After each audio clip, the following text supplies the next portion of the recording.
Partie 5. Je vécus 4 mois dans ces conditions indescriptibles. 4 mois, c'est vite écrit et c'est vite dit. Un quart de seconde suffit à articuler ces 3 syllabes. 4 mois. Quelques caractères suffisent à les noter. Mais comment peindre, comment exprimer, fût-ce pour soi-même, une vie qui s'écoule hors de l'espace et du temps? Personne ne dira jamais comment vous ronge et vous détruit ce vide inexorable.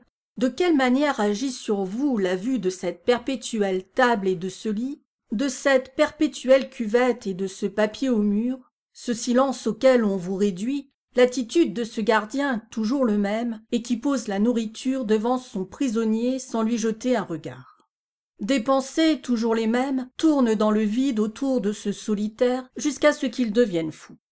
À de petits signes inquiétants, je connus que mon cerveau se détraquait. Au début, j'avais la tête claire durant les audiences et je faisais des dépositions calmes et réfléchies. Je triais parfaitement dans mon esprit ce qu'il fallait dire et ce qu'il ne fallait pas dire.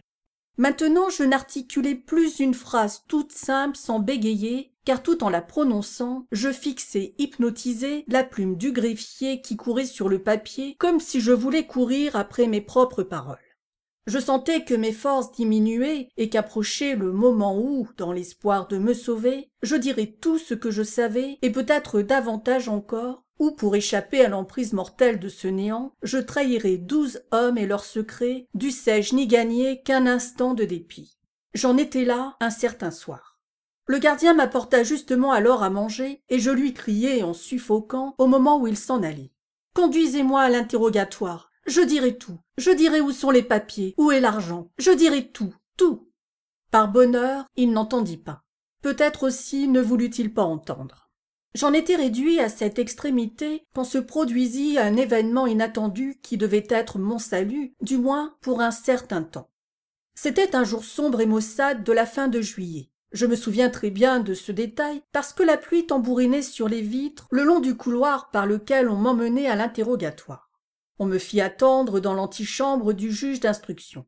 Il fallait toujours attendre avant de comparaître, cela faisait partie de la méthode. On commençait par ébranler les nerfs de l'inculpé en l'envoyant chercher brusquement au milieu de la nuit, puis lorsqu'il s'était ressaisi, bandant toutes ses énergies en vue de l'audience, on le faisait attendre absurdement 1 heure, 2 heures, 3 heures avant de l'interroger pour le mater corps et âme. Je restai debout dans cette salle d'attente 2 bonnes heures durant ce jeudi 27 juillet. Et voilà pourquoi je me rappelle si précisément cette date. Il y avait un calendrier suspendu au mur, et tandis que les jambes me rentraient dans le corps à force d'être debout, il était bien entendu interdit de s'asseoir. Je dévorais des yeux, dans une soif de lecture que je ne peux pas vous décrire, ce chiffre et ce petit mot 27 juillet qui se détachaient contre la paroi, car je les incorporais quasiment à ma matière grise. Puis je me remis à attendre, à regarder la porte, à me demander quand elle s'ouvrirait enfin, à réfléchir à ce que les inquisiteurs me demanderaient cette fois, tout en sachant bien qu'ils ne me poseraient pas les questions auxquelles je me préparais. Malgré l'anxiété de cette attente, malgré la fatigue qu'elle me causait, c'était encore un soulagement d'être ainsi dans une autre chambre que la mienne, une chambre un peu plus grande, éclairée de 2 fenêtres au lieu d'une, sans lit et sans cuvette, où l'appui de fenêtre ne présentait pas certaines fentes que j'avais remarquées des millions de fois dans la mienne. La porte avait un vernis différent, la chaise aussi devant le mur était autre. À gauche, il y avait une armoire pleine de dossiers et un vestiaire avec des patères auxquels pendaient 3 ou 4 manteaux militaires mouillés, les manteaux de mes bourreaux. Ainsi, j'avais des objets nouveaux à regarder, à examiner. Enfin du nouveau. Et mes yeux frustrés se cramponnaient avidement au moindre détail. Je considérais chaque pli de ces manteaux et je remarquai, par exemple, une goutte de pluie au bord d'un col mouillé. J'attendis avec une émotion insensée, cela va vous paraître ridicule, de voir si elle allait couler le long du pli ou se défendre encore contre la pesanteur et s'accrocher plus longtemps. Oui, je fixai haletant cette goutte pendant plusieurs minutes, comme si ma vie en dépendait. Et lorsqu'elle fut enfin tombée, je me mis à compter les boutons sur chaque manteau, 8 au premier, 8 au second et 10 au troisième. Puis je comparai les parements entre eux. Mes yeux buvaient tous ces détails stupides et insignifiants, ils s'en repaissaient et s'en délectaient avec une passion que je ne puis exprimer par des mots. Et soudain, ils s'arrêtèrent net. J'avais découvert quelque chose qui gonflait sur le côté la poche de l'un des manteaux. Je m'approchai et crus reconnaître, à travers l'étoffe tendue, le format rectangulaire d'un livre. Un livre! Mes genoux se mirent à trembler. Il y avait 4 mois que je n'en avais pas tenu dans ma main, et sa simple représentation m'éblouissait. Un livre dans lequel je verrais des mots alignés les uns à côté des autres, des lignes, des pages, des feuillets que je pourrais tourner. Un livre où je pourrais suivre d'autres pensées, des pensées neuves qui me détourneraient de la mienne et que je pourrais garder dans ma tête. Quelle trouvaille enivrante et calmante à la fois! Mes regards se fixaient, hypnotisés sur cette poche gonflée où se dessinait la forme du livre. Ils étaient aussi brûlants en regardant cet endroit banal que s'ils voulaient faire un trou dans le manteau. Je n'y tins plus et sans le vouloir, je m'approchai encore. À la seule idée de palper un livre, fût-ce à travers une étoffe, les doigts me brûlaient jusqu'au bout des ongles. Presque sans le savoir, je me rapprochai toujours davantage. Le gardien ne prêtait heureusement aucune attention à mon étrange conduite. Peut-être trouvait-il simplement naturel qu'un homme veuille s'appuyer un peu à la paroi après être resté 2 heures debout. Je finis par arriver près du manteau et je mis mes mains derrière mon dos pour pouvoir le toucher subrepticement. Je tâtai l'étoffe et y sentis en effet un objet rectangulaire qui était souple et craquait un peu. C'était bien un livre. Comme l'éclair, la pensée jaillit dans mon cerveau. Essaie de le voler. Peut-être réussiras-tu et alors tu pourras le cacher dans ta cellule et lire, lire, lire enfin, lire de nouveau. À peine cette pensée m'était-elle venue qu'elle agit sur moi comme un violent poison. Mes oreilles se mirent à bourdonner, le cœur me battit, mes mains glacées ne m'obéirent plus. Cependant, la première stupeur passée, je me serrai astucieusement contre le manteau, et tout en gardant les yeux fixés sur le gardien, je fis peu à peu remonter le livre hors de la poche. Hop, je le saisis avec adresse et précaution, et je tins soudain dans ma main un petit volume assez mince. Alors seulement, je fus effrayé de ce que je venais de faire. Mais je ne pouvais plus reculer. Où le mettre maintenant ? Toujours derrière mon dos, je glissai le livre dans mon pantalon sous la ceinture, et de là tout doucement jusqu'à la hanche, de manière à pouvoir le tenir en marchant, la main sur la couture du pantalon comme il se doit militairement. Il s'agissait à présent de mettre ma ruse à l'épreuve. Je m'écartai du vestiaire, je fis 1 pas, 2 pas, 3 pas. Je parvenais à maintenir le livre à sa place en marchant si je gardais le bras bien collé au corps à l'endroit de la ceinture. Vint alors l'interrogatoire. Il exigea de moi un plus gros effort que jamais, car toute mon attention se concentrait sur le livre et sur la façon dont je le tenais plutôt que sur ma déposition. Par bonheur, l'audience fut courte ce jour-là, et je rapportai le livre sain et sauf dans ma chambre.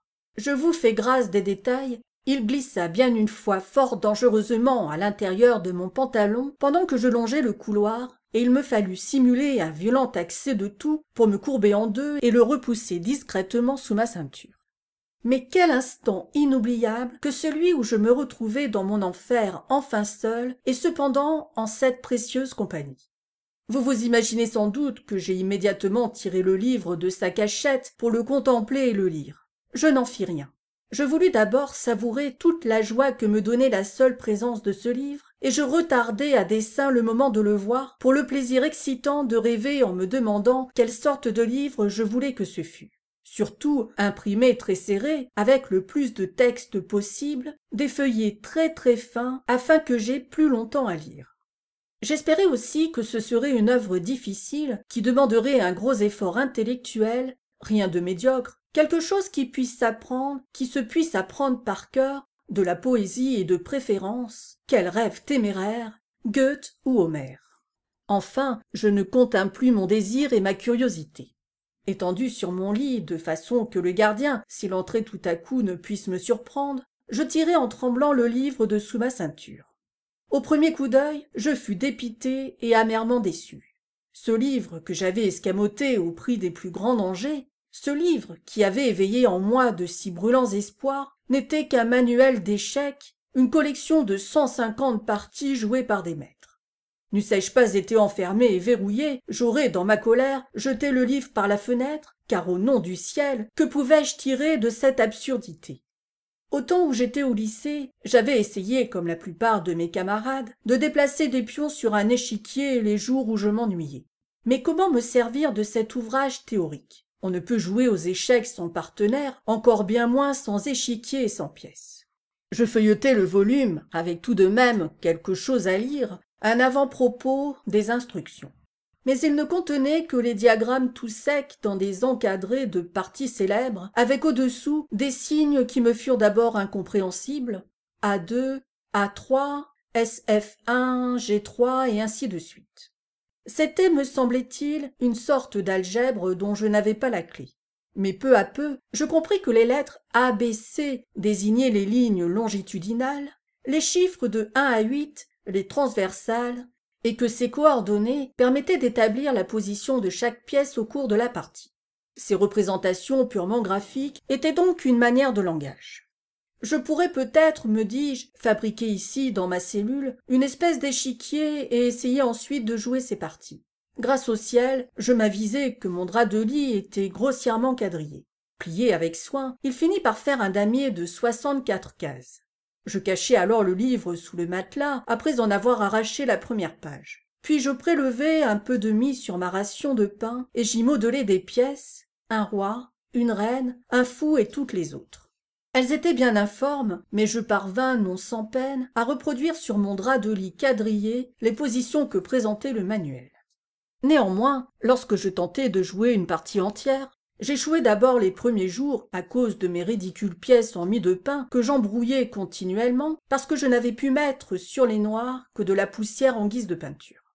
5 fois, 10 fois, 20 fois, je dus recommencer cette première partie. Mais qui au monde disposait de plus de temps que moi dans cet esclavage où me tenait le néant? Qui donc aurait pu être plus avide et plus patient? Au bout de 6 jours, je jouais déjà correctement cette partie. 8 jours après, je n'avais plus besoin des pièces en mie de pain pour me représenter les positions respectives des adversaires sur l'échiquier. 8 jours encore, et je supprimais le drap quadrillé. Les signes A1, A2, C7, C8, qui m'avaient paru si abstraits au début, se concrétisaient à présent automatiquement dans ma tête en images visuelles. La transposition était complète. L'échiquier et ses pièces se projetaient dans mon esprit, et les formules du livre y figuraient immédiatement des positions. J'étais comme un musicien exercé qui n'a qu'un coup d'œil à jeter sur une partition pour entendre aussitôt les thèmes et les harmonies qu'elle contient. Il me fallut encore 15 jours pour être en état de jouer de mémoire, ou, selon la formule consacrée, à l'aveugle, toutes les parties d'échecs exposées dans le traité. Je compris alors quel inappréciable bienfait ce vol audacieux m'avait valu. Car j'avais maintenant une activité absurde ou stérile si vous voulez, mais une activité tout de même qui détruisait l'empire du néant sur mon âme. Je possédais, avec ces 150 parties d'échecs, une arme merveilleuse contre l'étouffante monotonie de l'espace et du temps. Pour conserver son charme à ma nouvelle occupation, je partageais désormais méthodiquement ma journée. 2 parties le matin, 2 parties l'après-midi, et le soir une brève réquisition des 4. Ainsi, mon temps était rempli, au lieu de se traîner avec l'inconsistance de la gélatine, et j'étais occupé sans excès, car le jeu d'échecs possède cette remarquable propriété de ne pas fatiguer l'esprit et d'augmenter bien plutôt sa souplesse et sa vivacité. Cela vient de ce qu'en y jouant, on concentre toutes ses énergies intellectuelles sur un champ très étroit, même quand les problèmes sont ardus. J'avais d'abord suivi mécaniquement les indications du livre en reproduisant les parties célèbres, mais peu à peu cela devint pour moi un jeu de l'intelligence auquel je me plaisais beaucoup. J'appris les finesses, les ruses subtiles de l'attaque et de la défense, je saisis la technique de l'anticipation, de la combinaison et de la riposte. Bientôt, je fus capable de reconnaître la manière caractéristique de chacun des joueurs célèbres, aussi sûrement qu'on reconnaît un poète à quelques vers d'une de ses œuvres. Ce qui n'avait été d'abord qu'une manière de tuer le temps devint un véritable amusement, et les figures des grands joueurs d'échecs vinrent, tels de chers camarades, peupler ma solitude. La variété anima désormais ma cellule muette, et la régularité de ses exercices rendit leur assurance à mes facultés intellectuelles. Cette discipline d'esprit très exacte leur donna même une acuité nouvelle dont les interrogatoires bénéficièrent les premiers. Sans le savoir, j'avais sur l'échiquier amélioré ma défense contre les menaces feintes et les détours perfides. Dès lors, je n'eus plus aucune défaillance devant mes juges, et il me sembla que les hommes de la Gestapo commençaient à me regarder avec un certain respect. Peut-être se demandait-il, par-devers eux, où je puisais la force de résister si fermement quand il voyait tous les autres s'effondrer.